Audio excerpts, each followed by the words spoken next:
leero Kibedi bamukomezaawo kati mukyala Juliet Zawedde olwaleero bwe bamusomedde emisango gya Juliet era Kibedi azziddwayo eruzira mpaka nga 15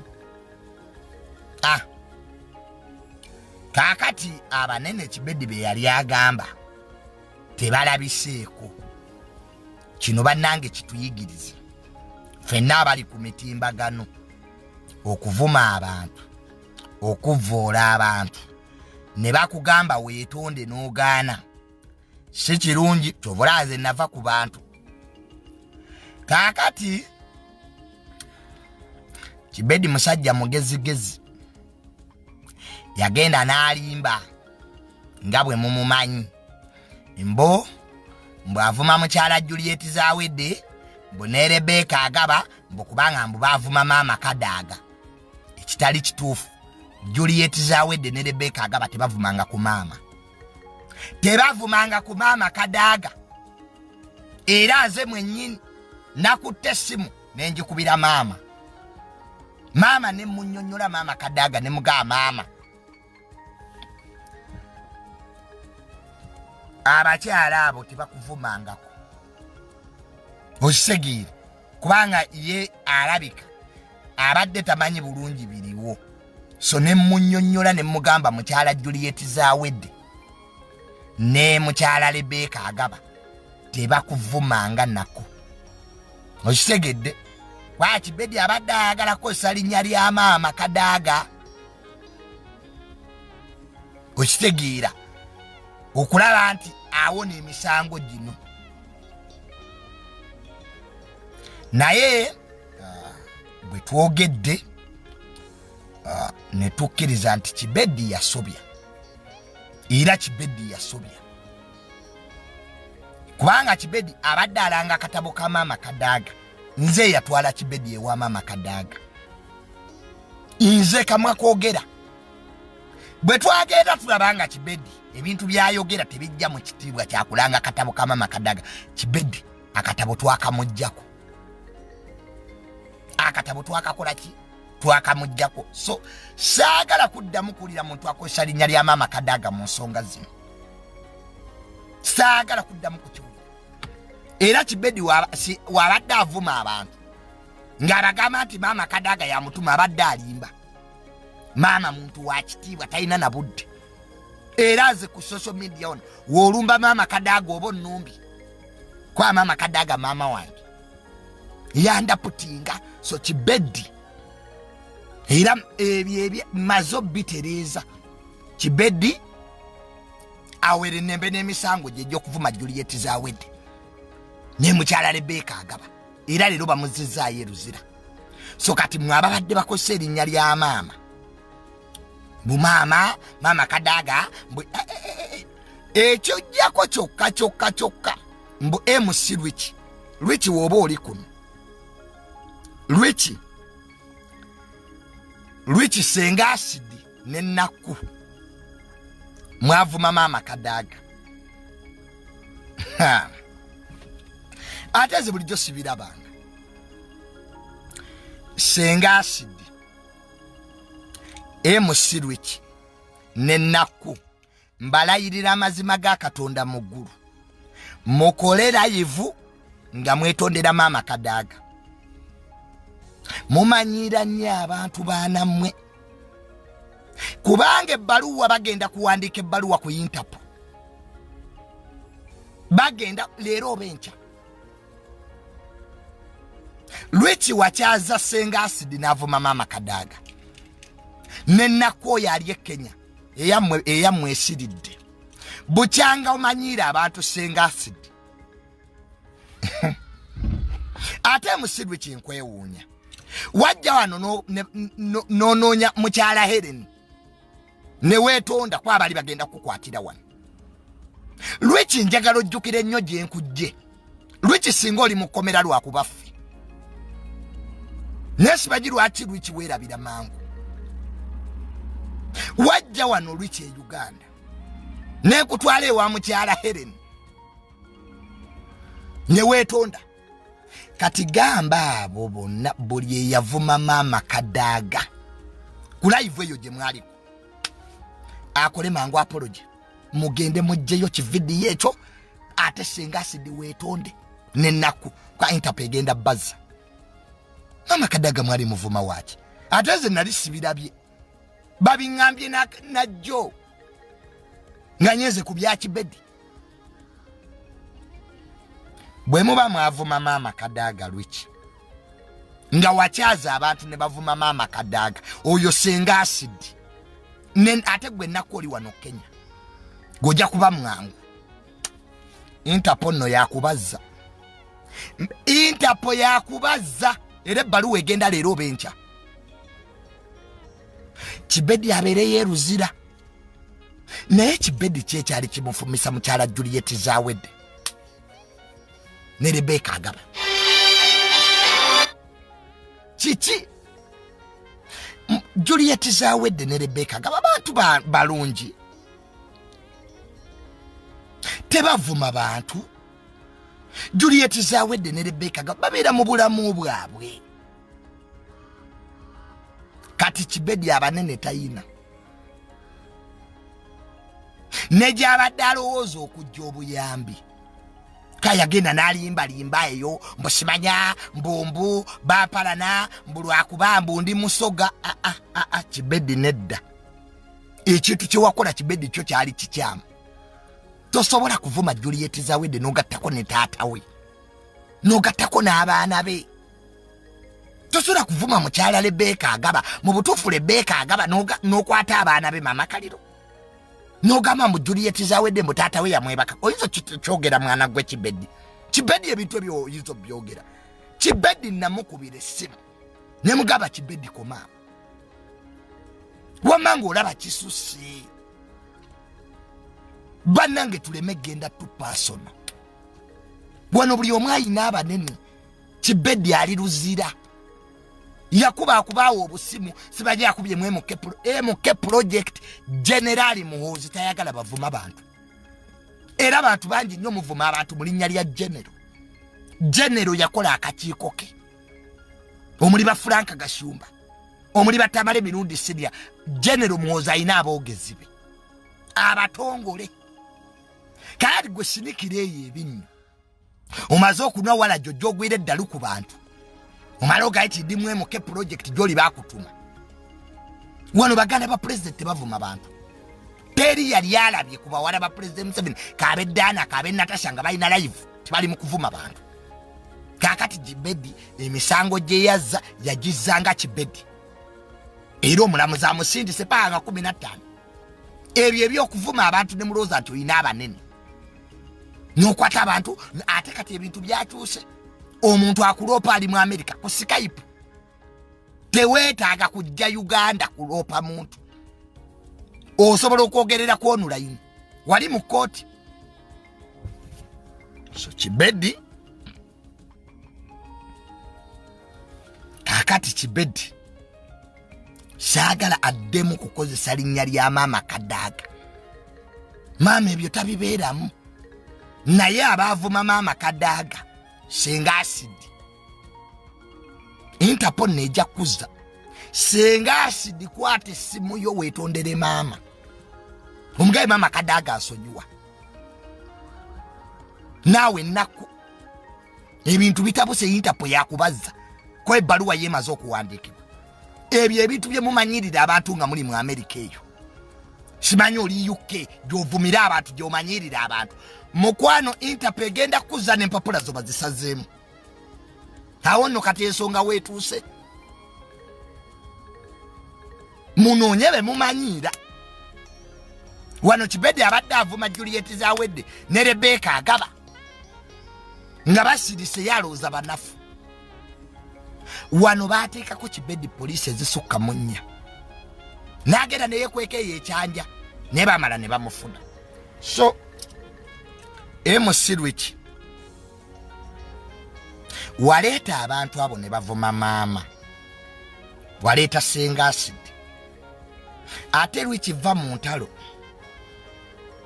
lwiki bwojja wano e Uganda lwiki bajja kukwatira wano lwiki nzize nkubuulira nenga MC lwiki va mu ntalo entalo tizikuzimba entalo teziyamba tubula ffe twazivaamu kogera n'otunuulira omuntu oga kati ono andeetako olutalo lwiki va ku kukyaza ebyo ebikazi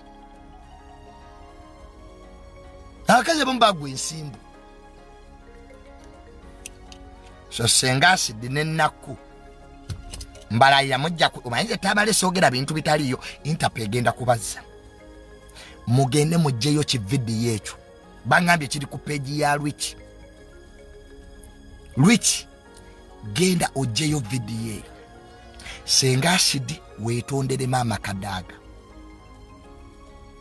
ojja nno kutya bajja kuteekako ekifuba ojja kutya bozanyirako tobasobola ate nga tobasobola manyi muddeyo muzisherota zammweyo e Canada ne mwekubye obuwalagi ne mwekubye emizira n'olowooza oli ku maazi ebbaluwa ebeera ekyo nga bagiwandikira Interpol nga baga yalina emisango wano abantu babakomezzaawo wano bangi bayitirivu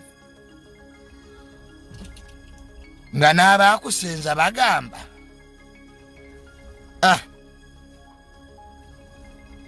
so senga asidi agwe nnaku oli wano Kenya ate gwe nnaku gwali e Kenya wano gwe ne Interpol sinaya kuno just simu kukubira IGP we Kenya ne bayafande bring back that criminal wano omusango gwa desire mirembe mwagula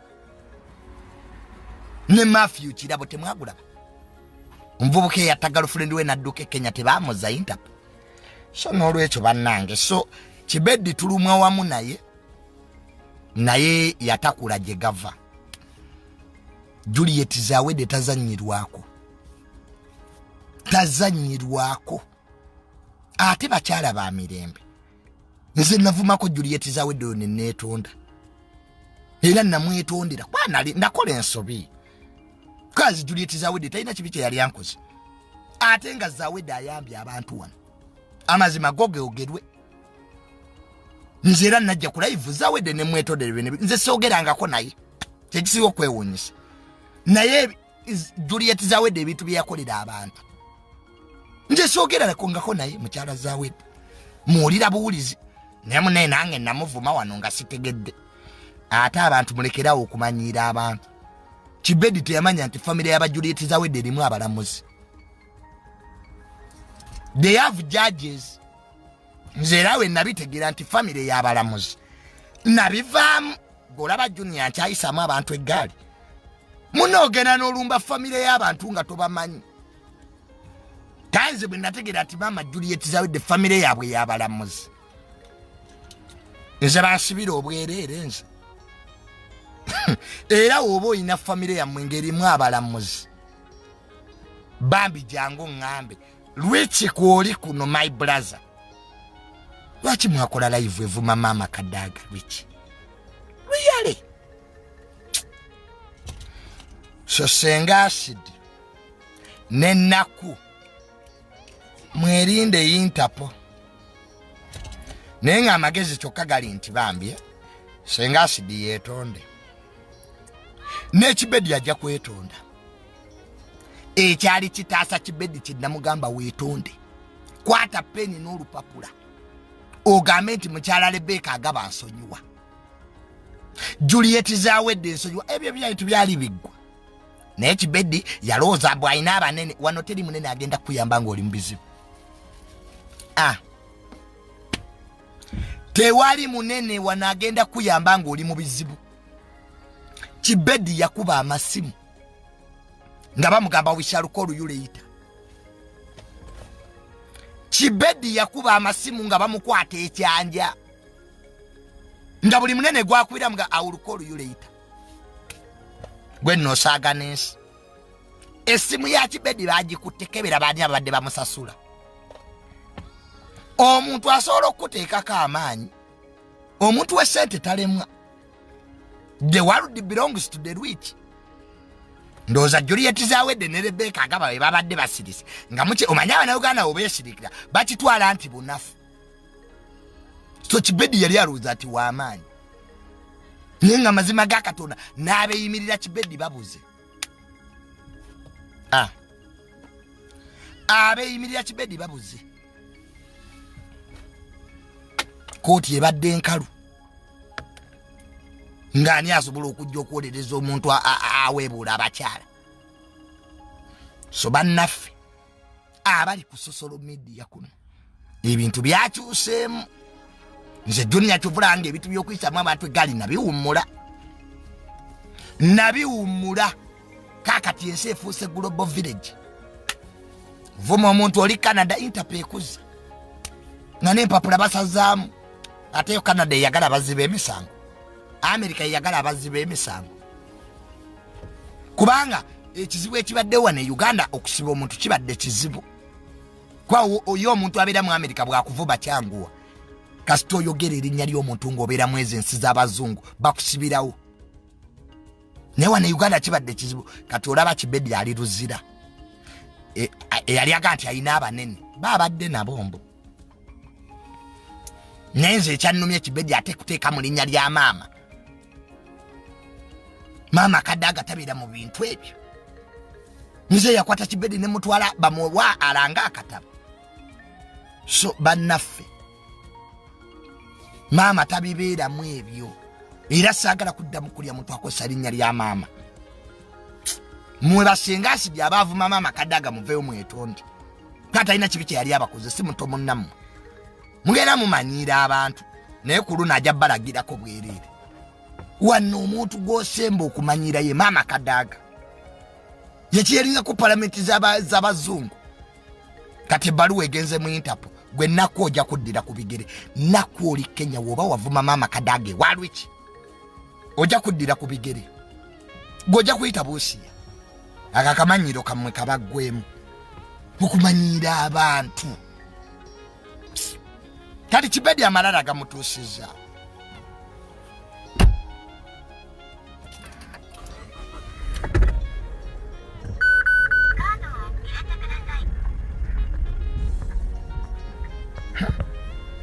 Malala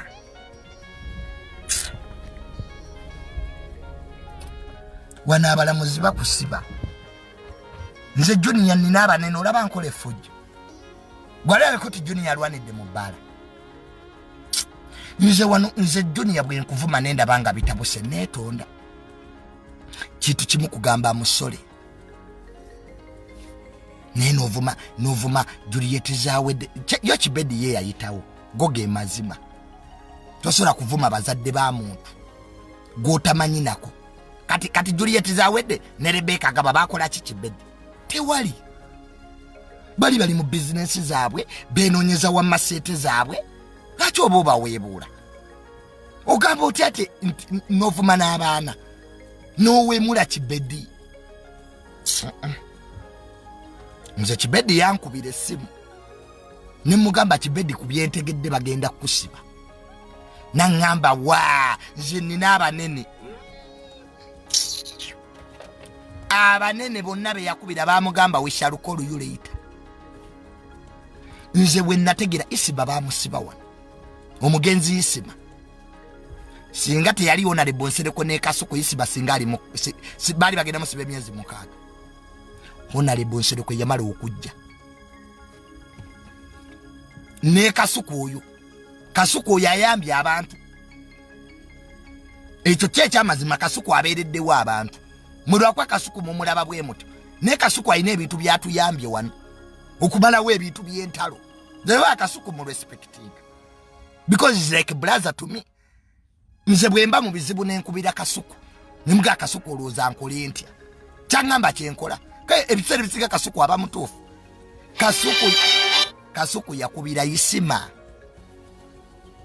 Na Kasuku yabuuza Isima toyinayo godfather. Nga teri munene ajja kuyamba Isima.